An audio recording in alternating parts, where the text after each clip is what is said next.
Halo teman-teman kelas 11. Berjumpa lagi dengan Pak Anggi di pembelajaran biologi. Kali ini kita akan membahas mengenai organela sel hewan dan sel tumbuhan. Kita akan melanjutkan materi yang kemarin sudah kita pelajari. Tujuannya dalam pembelajaran kali ini adalah supaya teman-teman itu bisa menjelaskan berbagai macam organela sel yang ada di sel hewan maupun sel tumbuhan beserta fungsinya, serta mampu membedakan mana organela spesifik yang berada di sel hewan dan sel tumbuhan. Oke, kalau begitu kita mulai saja dengan ini. Oke, ini adalah gambar. Ada mengingat saja kemarin kita sudah sempat melihat ini ya. Ini adalah gambar dari sel hewan beserta organelanya. Teman-teman bisa lihat ada bentuk organela yang berbeda-beda dan itu spesifik ya. Dan nanti kita akan bahas fungsinya seperti apa. Ini ada di sel hewan, lalu teman-teman boleh pause dulu dari video ini untuk bisa melihat kembali supaya kalian bisa lebih mengenali, terbiasa dari melihat organela-organela ini. Lalu berikutnya ini adalah organela dari sel tumbuhan. Ada yang mirip dengan organela di sel hewan, tetapi ada juga yang khas yang hanya terdapat di sel tumbuhan. Nah, silakan bisa dilihat lagi. Kamu boleh pause video ini untuk lebih mengenal lagi bentuk pada organela sel tumbuhan. Oke. Nah, mungkin ini yang khas ya di sel tumbuhan itu. Organela yang paling besar itu disebut sebagai vakuola. Sebentar, Pak. Ya. Oke. Nah, ini vakuola. Ini adalah organela yang paling besar, vakuola sentral.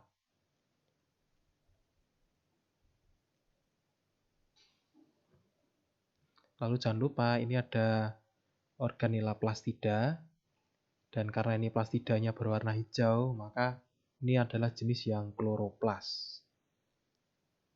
Nah, seperti itu ya. Lalu di sini ada dinding sel, tambahan saja. Dinding sel. Dan ini ada lubang-lubang seperti kancing, teman-teman. Nah, lubang-lubang ini kita sering kenal sebagai nokta. Lubang pada dinding sel. Oke. Nah, itu mungkin gambaran lengkap dari organel pada sel tanaman. Kalau begitu, kita akan mulai mengingat kembali dari organela yang kemarin sudah kita bahas, ya, yaitu membran sel. Kemarin ini fungsinya sudah, Pak, kita hanya mengingatkan kembali bahwa yang paling penting selain sebagai pelindung sel, membran sel pun ternyata fungsi yang paling utama adalah ini. Mengontrol zat yang akan masuk maupun yang akan keluar meninggalkan sel, atau dalam hal ini cairan sel sitoplasma. Oke. Itu teman-teman. Karakteristiknya lentur, ada yang hidrofilik atau suka air, bisa berikatan dengan air. Tapi ada juga yang hidrofobik atau takut air. Lalu tersusun atas lemak, protein, dan gula.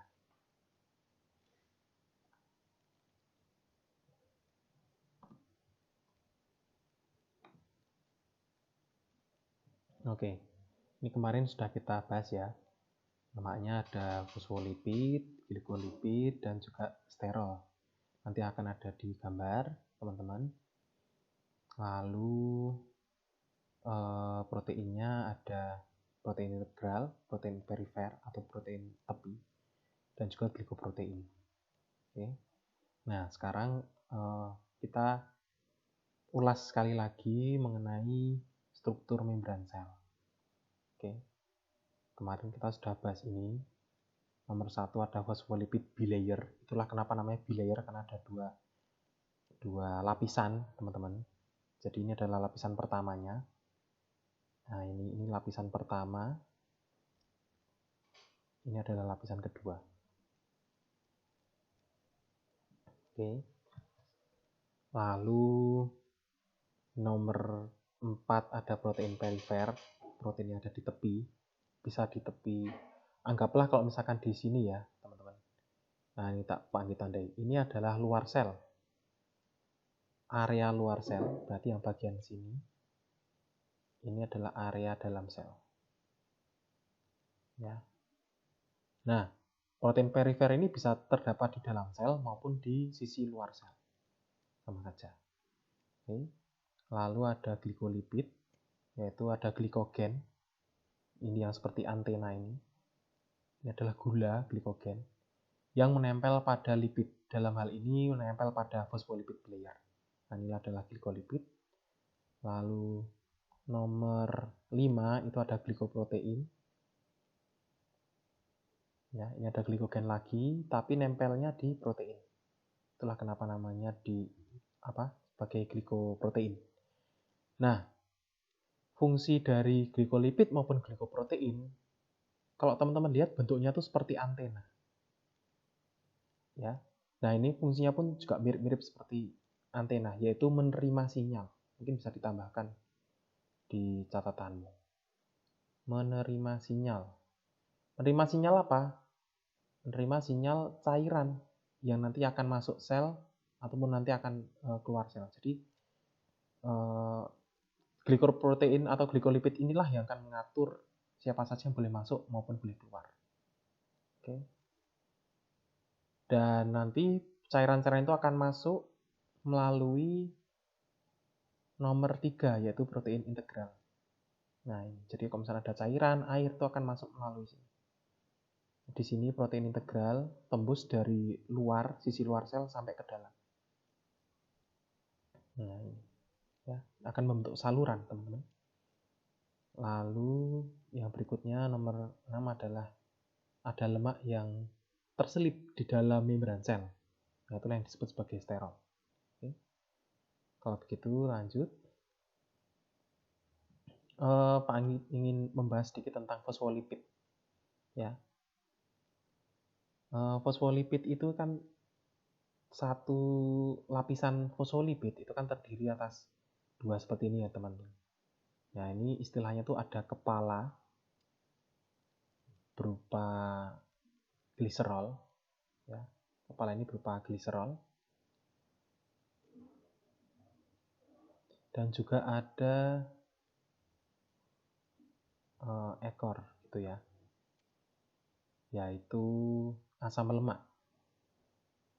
Ini ekornya adalah asam lemak. Oh, ini sudah ada ya. Ekornya adalah asam lemak. Nah, sebagai catatan saja, yang kepala tadi yang gliserol itu bersifat suka air atau bisa berikatan dengan air. Kalau ekor yang terbuat dari asam lemak itu dia bersifat takut air, fobia, atau tidak bisa berikatan dengan air. Nah, kenapa kok ini penting? Karena ingat bahwa air itu adalah pelarut berbagai macam zat. Kalau di sisi luarnya itu dibalik, misalkan membran sel dibalik, yang asam lemaknya yang di sisi luar misalkan.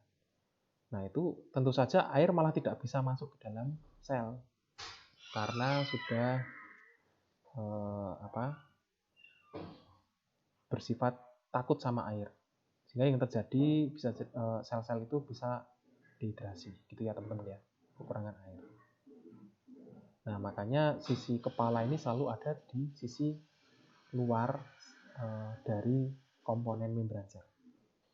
Itu teman-teman. Ya. Berikutnya, nah, bilayer 2 sisi dan ekornya selalu tersembunyi. Jadi misalkan tadi sudah ada di gambar ya. Misalkan tadi ada satu lapisan. Nah, ini pasti lapisan keduanya itu seperti cermin dibalik. Jadi ekornya asam lemak itu selalu ada di sisi dalam.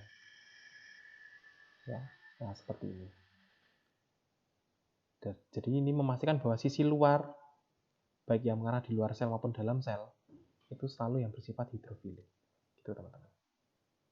Thank you. Berikutnya, Nah, molekul yang bisa masuk secara cepat itu gas, ada O2 dan CO2, ada H2O, itu bisa langsung cepat berdifusi ke dalam membran sel ini. Berikutnya, kita membahas tentang dinding sel. Jelas fungsinya untuk melindungi sel dan mempertahankan bentuk sel, ini yang paling utama. Nah, Panggit langsung saja membahas tentang ciri khasnya. Jadi yang punya dinding sel itu paling tidak kita kenal 3 ya. Ada tumbuhan, bakteri, dan fungi. Kalau tumbuhan, komposisi dinding selnya itu mayoritas dari selulosa. Salah satu jenis karbohidrat. Kalau bakteri itu lain lagi. Jadi memang punya dinding sel tetapi komponennya berupa peptid duplikat. Nah, sedangkan pada fungi itu paling tidak ada 2, yaitu kitin dan selulosa. Nah, berarti kesimpulannya adalah ketiga makhluk ini tuh punya dinding sel, cuman dilihat lagi komponen penyusunnya itu berbeda-beda. Oke. Lalu pada dinding sel pun terdapat bagian yang tidak menebal, jadi ada semacam jendelanya. Itu yang disebut sebagai noktah. Adanya noktah ini memudahkan hubungan antar plasma sel yang berbentuk juluran yang disebut sebagai plasmodesmata. Jadi antara sel satu dengan sel tetangga itu bisa tahu keadaannya seperti apa dengan adanya noktah dan plasmodesmata ini. Itu teman-teman ya, bisa menjadi media komunikasi antar sel. Intinya begitu. Lanjut berikutnya. Nah, ini adalah nukleus. Ya, yang besar ini teman-teman, ini adalah nukleus. Salah satu organela bermembran ganda dan ciri khasnya ini punya pori-pori. Ini ada lubangnya, ada pori-pori. Nah, oke. Dan organela ini membrannya tuh menyatu dengan ini retikulum endoplasma. Yang paling pertama ketemu itu RE yang kasar, retikulum endoplasma yang kasar. Ada ribosomnya, ingat ya kemarin ya. Nah, tapi ini kalau mau diteruskan sebenarnya ada RE juga tapi yang halus, ya, yang tidak ada ribosomnya. Oke, lanjut teman-teman. Oke. Nukleus, organela terpenting pada sel, ya, karena nanti kaitannya dengan fungsinya untuk mengendalikan seluruh aktivitas sel. Tadi Panggil sudah mengatakan membrannya ganda, biasanya berbentuk bulat, lalu di dalamnya itu ada cairan yang disebut sebagai nukleoplasma. Nah, teman-teman mulai membiasakan ada kata plasma itu artinya cairan. Berarti kalau ini nukleoplasma, berarti cairan yang ada di nukleus, gitu ya. Dan di dalam nukleoplasma ini terdapat benang kromatin yang di dalamnya itu ada DNA, ada RNA, dan juga ada protein. Lalu tadi nukleus juga punya pori-pori pada membrannya. Nah, itu fungsinya untuk bisa mengatur keluar masuknya berbagai macam molekul dari dalam nukleus keluar nukleus. Itu teman-teman. Nah, serta yang paling penting ini punya anak inti yang disebut sebagai nukleolus. Di nukleolus inilah tempat pembuatan organela yang disebut sebagai ribosom. Nah, itu teman-teman. Fungsinya secara umum selain sebagai pengendali seluruh aktivitas sel, itu juga sebagai penginisiasi atau yang mengawali pembelahan sel dan juga untuk membawa informasi genetik untuk keturunan selanjutnya atau pada sel berikutnya. Berikutnya teman-teman, vakuola. Vakuola ini fungsinya untuk penyimpanan, jadi menyimpan berbagai macam zat ya. Jadi Panggil bisa mengatakan bahwa ini tuh seperti gudang. Oke, seperti gudang. Nah, yang disimpan apa saja? Ya, bisa air, bisa nutrisi, cadangan makanan, dan sisa-sisa metabolisme yang dilakukan oleh sel itu sendiri, maupun berbagai senyawa organik dan ion anorganik. Bisa juga untuk menyimpan senyawa beracun sementara ya, sebelum nunggu untuk dinetralisir. Nah, jadi daripada nyebar ke organela yang lain, maka biasanya akan disimpan sementara dulu di vakuola. Dan juga fungsi yang terakhir adalah untuk mempertahankan tekanan turgor. Nah, apa itu tekanan turgor? Tekanan turgor itu adalah tekanan membran sel dalam menekan dinding sel. Jadi memang tekanan turgor ini biasanya ditemui oleh sel yang memiliki organela dinding sel tadi. Contohnya ada di tumbuhan.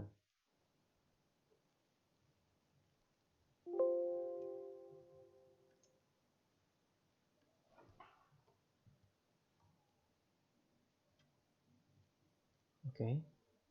Itu ya teman-teman ya. Contohnya ada di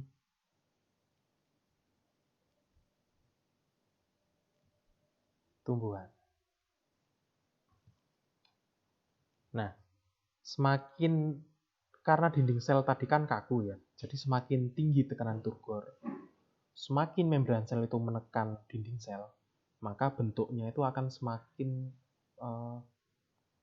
mengembang gitu ya, makin padat, makin kokoh juga. Nah, kalau tekanan turgornya berkurang, maka sel-sel contohnya pada sel tanaman itu akan mengempis. Dan itu kalau terjadi secara banyak sel yang mengalami penurunan tekanan turgor, biasanya kalau di tanaman itu akan layu. Itulah fungsinya kalau kita menyiram tanaman, serang berapa lama itu pasti tanaman yang layu itu bisa tegak kembali.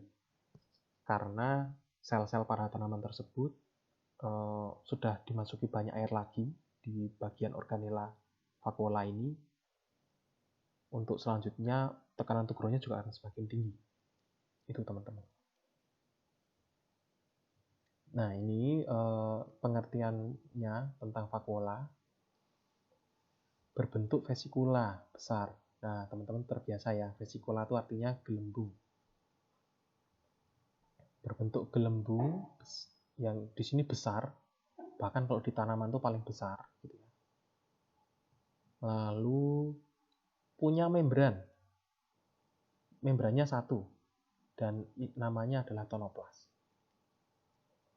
Karakteristik vakuola, jika pada sel hewan itu jumlahnya banyak, tapi ukurannya kecil. Sedangkan pada sel tumbuhan, jumlahnya sedikit, bahkan mungkin cuma satu ya, tapi ukurannya sangat besar. Jadi seperti terbalik begitu, berlawanan antara sel hewan dan sel tumbuhan. Pada organisme bersel satu, itu juga terdapat vakuola, teman-teman. Nah, vakuolanya biasanya jenisnya adalah satu vakuola makanan, fungsinya untuk mencerna dan mengedarkan hasil pencernaan ke seluruh sel. Yang kedua ada vakuola kontraktil. Ini untuk mengatur tekanan osmosis pada sel. Jadi seperti organ ekskresinya organisme ini. Kalau misalkan suatu tekanan osmosisnya terlalu tinggi, maka akan dikeluarkan cairan sehingga tekanan osmosisnya bisa kembali normal. Seperti itu. Oke, berikutnya kita akan membahas tentang RE atau retikulum endoplasma. Perlu diingat sekali lagi bahwa ada yang namanya RE kasar, ada yang namanya RE halus. Yang dekat dengan nukleus itu adalah yang kasar dan punya ribosom. Yang jauh dari nukleus itu adalah yang halus dan tidak punya ribosom. Oke, kita akan bahas RE. Bentuknya itu sebenarnya tuh hanya berupa membran, cuman berlipat-lipat sehingga seperti labirin. Dan sekali lagi, ciri khasnya adalah terhubung dengan selubung atau membran inti sel. Dan nanti ke depannya hubungan antara nukleus dengan RE ini disebut sebagai sistem endomembran.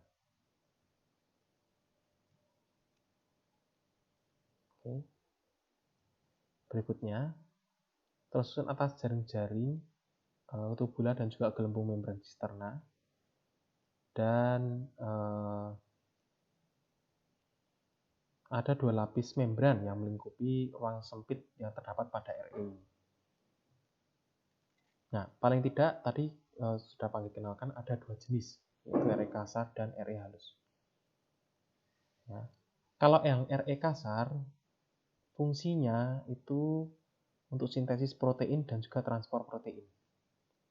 Khususnya dalam hal ini protein yang digunakan keluar sel. Contohnya seperti enzim, hormon. Nah, ini yang buat adalah RE kasar. Itu teman-teman ya. Nah, pada sel pankreas itu salah satu organ di mana sel-selnya itu terdapat banyak RE. Karena ingat bahwa pankreas itu penghasil hormon dan juga enzim. Ya. Itu teman-teman. Selanjutnya untuk RE halus.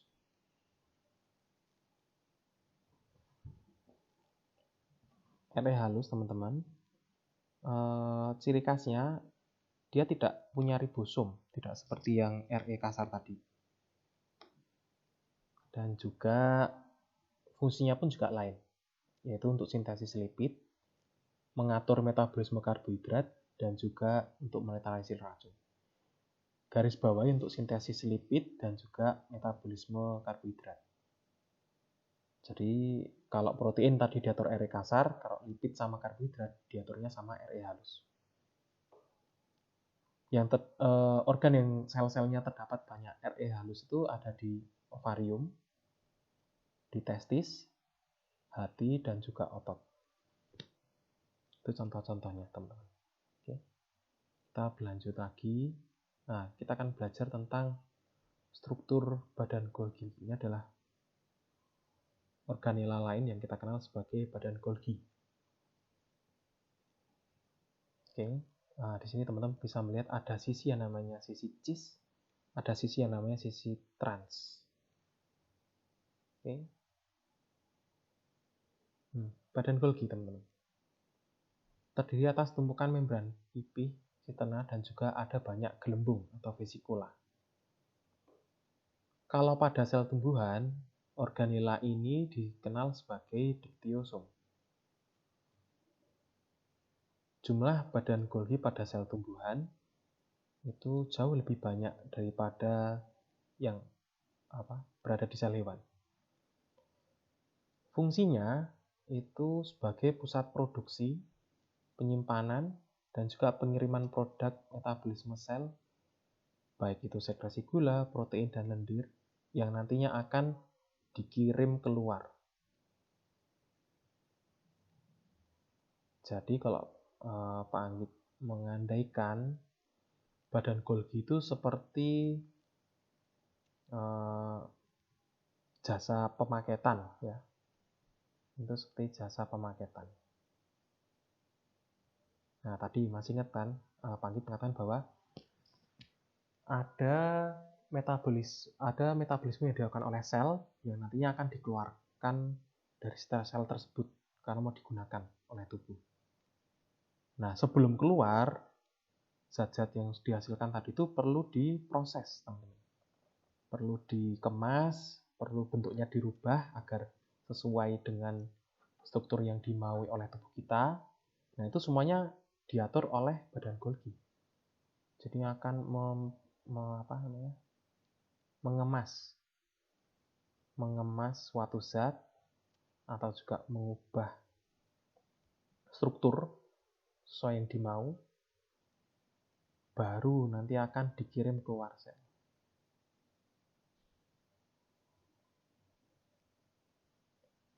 Nah, maka badan Golgi itu salah satu bagian penting yang termasuk dalam sistem endomembran. Oke, ini adalah salah satu anggota dari sistem endomembran.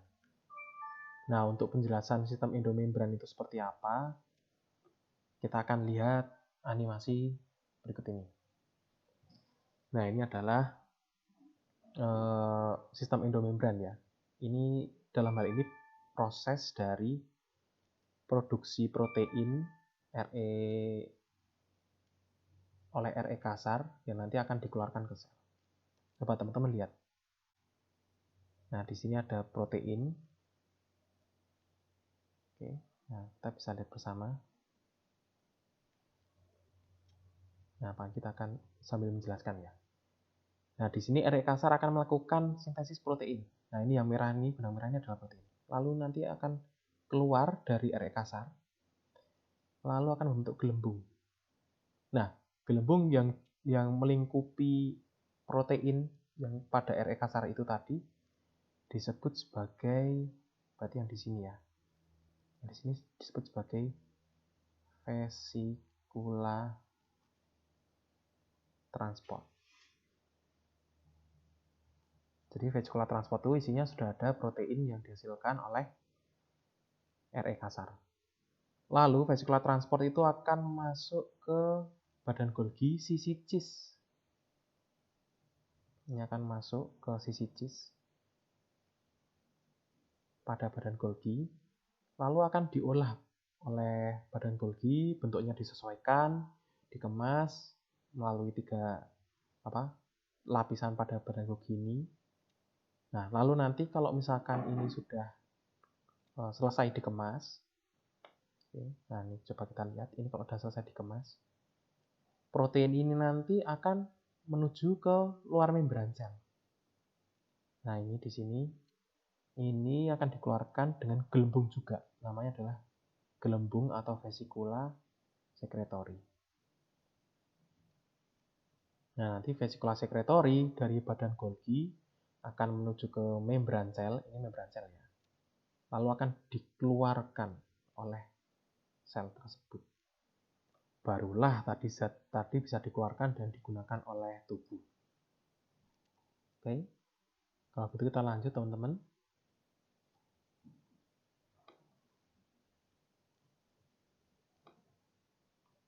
Oke. Sekarang kita membahas sitoplasma. Intinya kalau sitoplasma itu adalah cairan di dalam sel. Cuma teman-teman harus melihat ini, cairan itu tidak cair begitu saja, tidak, tapi bentuknya itu semi solid, agak padat seperti jelly. Karena di dalamnya tidak murni H2O, tapi juga ada nutrisi-nutrisi lain yang dibutuhkan oleh sel tersebut. Walaupun komponen utamanya adalah ya air, tetap saja ya.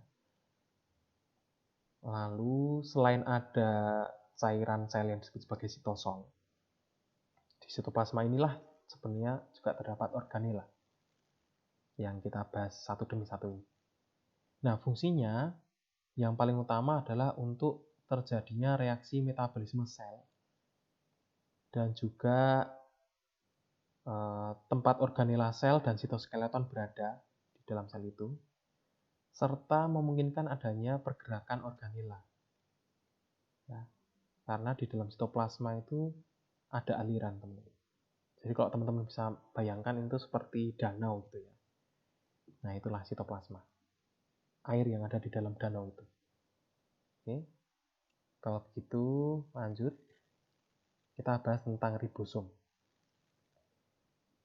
Nah, kalau kita berbicara tentang ribosom, itu menjadi salah satu organela yang kecil, yang paling kecil, teman-teman, di sel hewan maupun sel tumbuhan.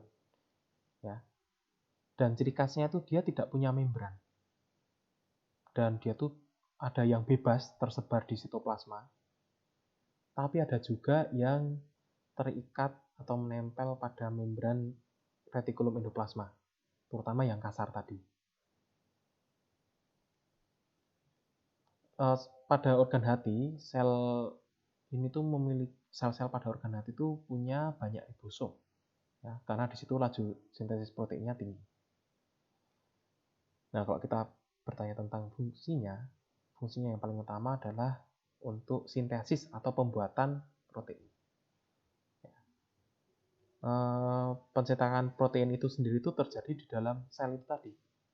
Nah, yang membedakan sekali lagi, dilihat apakah protein itu untuk kebutuhan dalam sel atau untuk luar sel. Kalau kebutuhan protein itu hanya untuk kebutuhan dalam sel, maka itu akan dihasilkan oleh ribosom.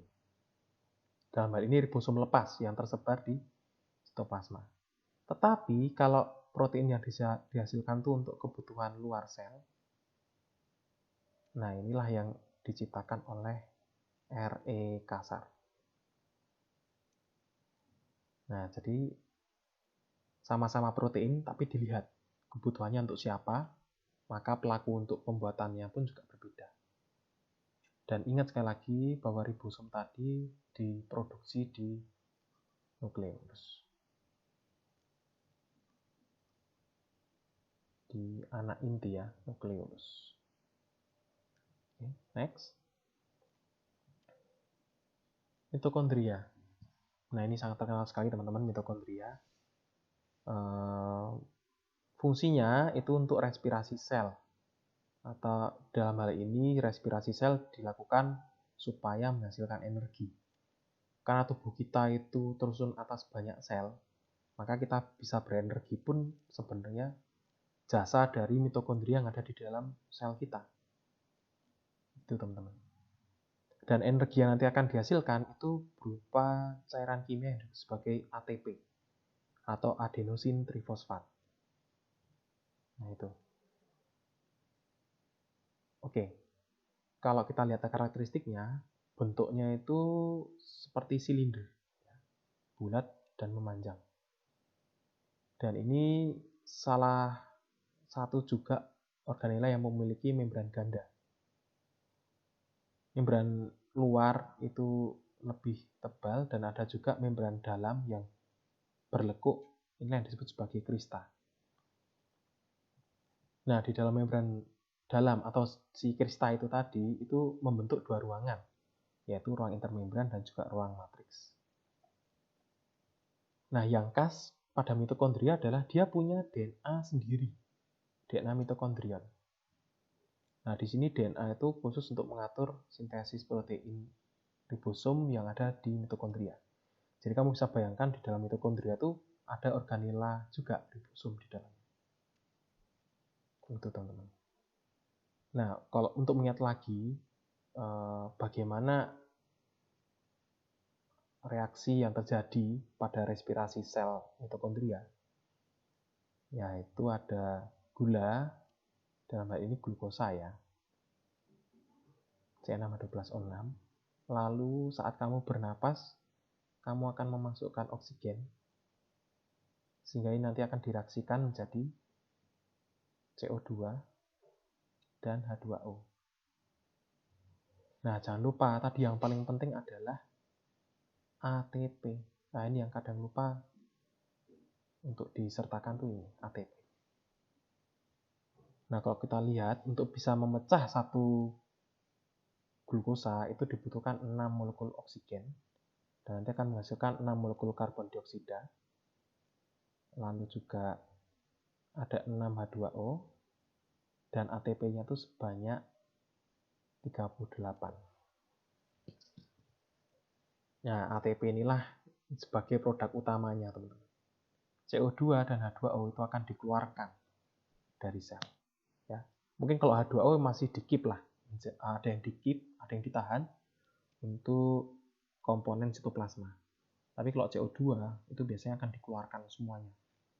Dan kamu hembuskan sekaligus saat kamu bernapas.